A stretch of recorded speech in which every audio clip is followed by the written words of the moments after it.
Did you know that the most powerful man in the world, the builder of the hanging gardens and conqueror of nations, lost his mind and lived like an animal in the countryside for 7 years, until his hair became like eagle feathers?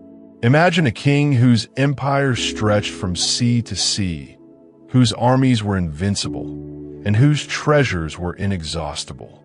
That king was Nebuchadnezzar, absolute monarch of Babylon, the man who thought himself so exalted that his voice echoed like that of a god. But his story is not just that of a caricatured tyrant, but of a man whose ambitions led him to a humiliating fall ordered by the God of Israel himself. Nebuchadnezzar was not a caricatured villain. He was a real ruler, a brilliant strategist, and a visionary builder. His pride, however, was greater than his wisdom. He considered himself the Lord of everything and everyone, until God himself decided to show the limits of human arrogance. The story of this king hides a profound secret about divine sovereignty and the limits God sets on human presumption. But how could such a powerful king fall so low? What led a monarch to live like an animal, feed on grass, and have his body transformed into something resembling a beast? The answer lies in the madness that healed a king, in the humility that was born of humiliation. Nebuchadnezzar, the man who thought himself a god, was forced to recognize the supremacy of the king of the universe. To understand this radical transformation, we must first understand the height of his throne. Only then can we appreciate the depth of his fall. Let's explore Nebuchadnezzar's power, his first encounters with the God of Daniel, and how his life changed forever after those encounters. Get ready to discover the true story of a king who became an animal and ultimately recognized the God of Israel. Nebuchadnezzar, king of Babylon, was the most powerful man on earth. His empire stretched across vast lands. His wealth was unmatched, and his deeds were legendary. He was the conqueror of Jerusalem, the builder of the majestic hanging gardens, a ruler whose glory echoed throughout the known world. But amid so much power, Nebuchadnezzar faced a challenge that would change his life forever: the God of Israel. In Daniel 2, the king had a disturbing dream that none of his wise men could interpret. It was then that Daniel, a young Hebrew, revealed both the dream and its prophecy, showing Nebuchadnezzar that there was a God greater than all gods and kings. Truly, your God is the God of gods and the Lord of kings, Nebuchadnezzar confessed. Daniel 2 verse 47. However, this initial confession was only superficial. The true test of his faith was yet to come. The key to understanding the drama that would follow is found in Daniel 4 verse 30, where Nebuchadnezzar declares, "Is this not the great Babylon that I have built for the royal house, by the might of my power and for the glory of my majesty?" This self-glorifying statement would be the trigger for an unprecedented divine judgment. What happened after this declaration? How could such a powerful king be humiliated so dramatically? The answer lies in the mystery that unfolds next. Despite recognizing the power of Daniel's God, Nebuchadnezzar was still unwilling to surrender his sovereignty. His pride was stronger than his faith. In Daniel 3, he erects an imposing golden statue, a representation of himself, and demands that everyone bow down before it. When Shadrach, Meshach, and Abednego refuse, he throws them into the superheated furnace. But what he witnesses is something no man can explain. The 3 young Hebrews are walking in the fire, accompanied by a 4th man, who looks like a son of the gods. The king's fury turns to amazement, and he issues a decree protecting the God of Israel. However, his heart is still not broken. Nebuchadnezzar recognizes God's power, but treats him as just another deity in his personal pantheon, useful for his purposes. He still considers himself the Lord of everything and everyone. But this persistent pride would have consequences. What happens when a king defies the Most High God? What happens when a man refuses to humble himself before the Creator?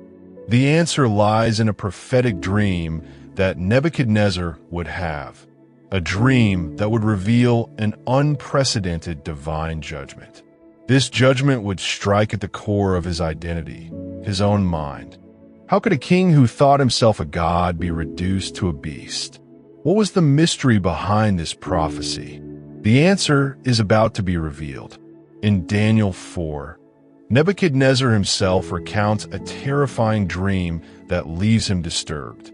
He dreams of a huge tree that reached the sky and was seen by all the inhabitants of the earth.